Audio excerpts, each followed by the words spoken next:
Guys, the NBA season kicking off tonight. We're going to preview it drawing a blank style. First up, MVP.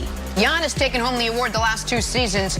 Chris Broussard back with us. Broussard, the winner this season, though, will be blank.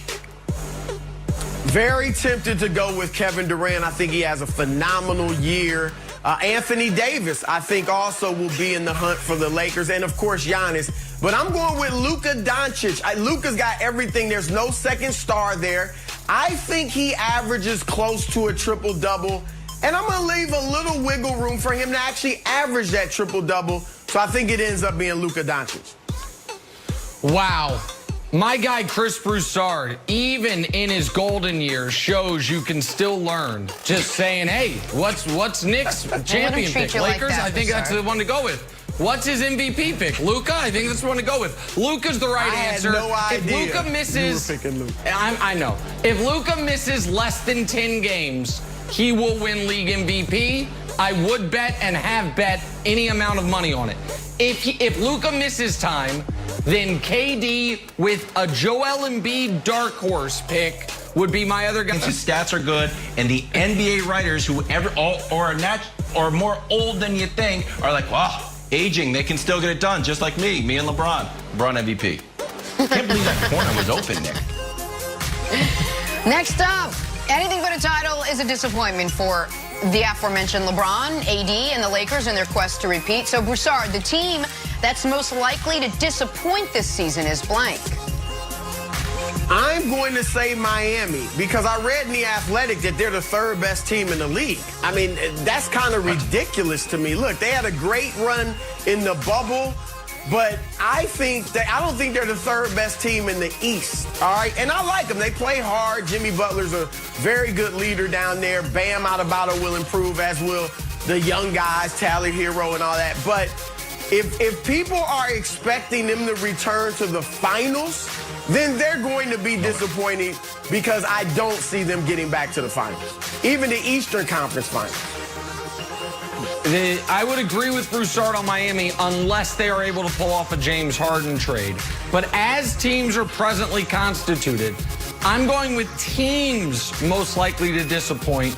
Neither of these teams will make the conference finals, let alone the NBA finals.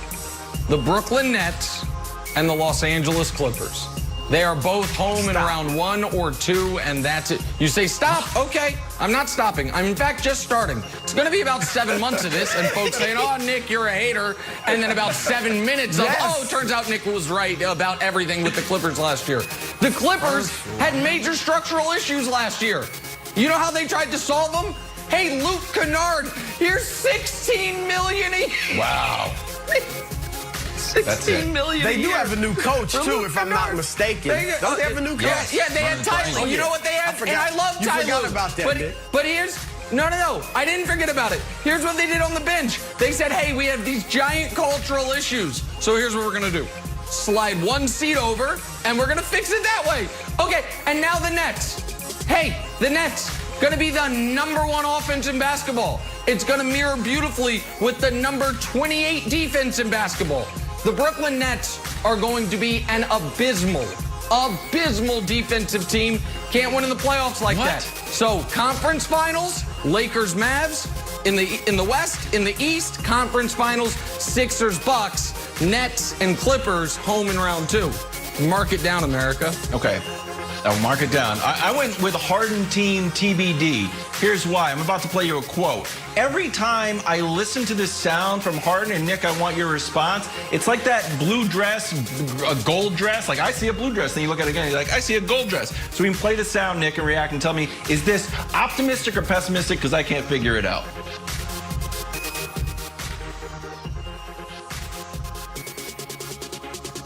Be the best basketball player in the world.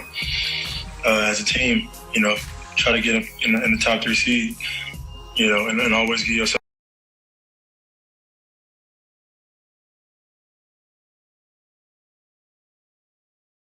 a chance. That's the most important. If you're in the top 3 seeds, and obviously you're one of the teams, in the game of basketball. But when it comes postseason time, you give yourself a chance. Home court advantage. Thank you. What?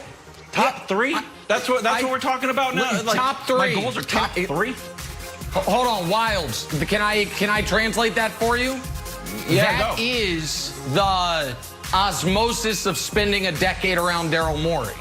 Because every NBA champion, aside from the 94 Rockets, was a top 3 seed. So the idea is, if you want to win the title, you have to be a top 3 seed in the conference. And for him personally, he wants to win the MVP. That's the translation there. And so that's why I love that quote. I think the Rockets got to hear that and be happy. Because he's never going to give up games.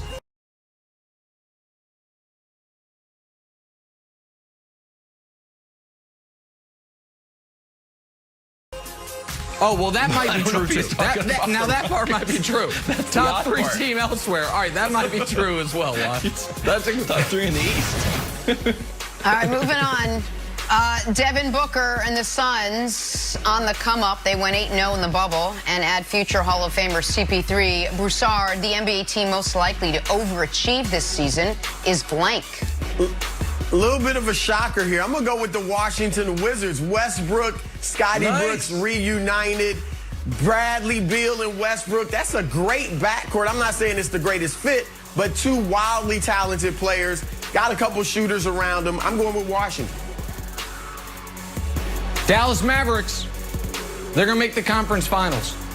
I think the additions they've made, most notably, Josh Richardson is massive for them to help them defensively. They are going to have, by the end of the year, the 2nd best player in basketball, and they're going to play in the conference finals, of course, the best player in basketball. So the Mavs have high expectations. They're still going to overachieve because they're going to be a conference finalist. So I say Dallas Wilds. All right, I'm saying Warriors. Surprise, the Warriors. Remember the Warriors, the dynasty that just got the #2 pick, and Kelly Oubre's going to have a breakout season. There's no reason to think like they sneak into the playoffs when we just saw Chris Paul get into the middle of the bracket, carrying his team single-handedly. So I think the Warriors are going to oddly exceed everyone's expectations, even though they're one of the best teams in the last 10 years. Yeah, I'm excited to watch them tonight. Next up, reigning Rookie of the Year, Ja Morant. Giving us highlight play after highlight play last season. So Broussard, the player that'll have the most jaw-dropping highlights this season, will be blank. Ja will certainly be in the running, but I am going with Zion. Look, Zion obviously has to stay healthy, but he's going to get regular minutes this year, no minutes restrictions and all that. He's going to be dunking on guys left and right. We're going to be seeing it every night on the highlights and morning. I'm going with Zion. Wow. I wonder if it'll be enough for Broussard to raise Zion ahead of the likes of Jaylen Brown and his NBA player tiers. Excited to see it. I love that answer, but my answer is going, I think, you know what's I think a little overrated? Dunks. As far as highlights, we've seen them all. Until someone breaks out the front flip, we've seen them all. So stop showing me Bam Adebayo dunks. I should have told the producers what I was going to say here. Bam Adebayo for the defensive end, not for any of this. The highlight of the year is going to be Bam Adebayo catching someone's shot in mid dunk attempt and starting an outlet. Bam Adebayo, who had the highlight of the bubble with his block in the Eastern Conference Finals. So Bam Adebayo is my answer, not for any of the highlights we're showing. Bad job by me communicating with our producers, but for what he'll do on the defensive end. Did you say what? Oh, boy. Bam Adebayo's blocks? Oh, sorry, I just fell asleep for a little while. He said Bam's Bam one Adebayo's blocks. Those would be fantastic. Chris Paul, correct answer. The older Chris Paul gets, the more creative he has to get. This is the single-handedly prettiest move I've ever seen in basketball from 2 years ago. On Bradley Beal. Wow. So it's a combo. I'm saying pivot. Chris Paul and Devin Booker. He's like, Devin Booker, let me show you how to do this. It's the prettiest play I've ever seen. Don't get me wrong. Oh, it's so pretty.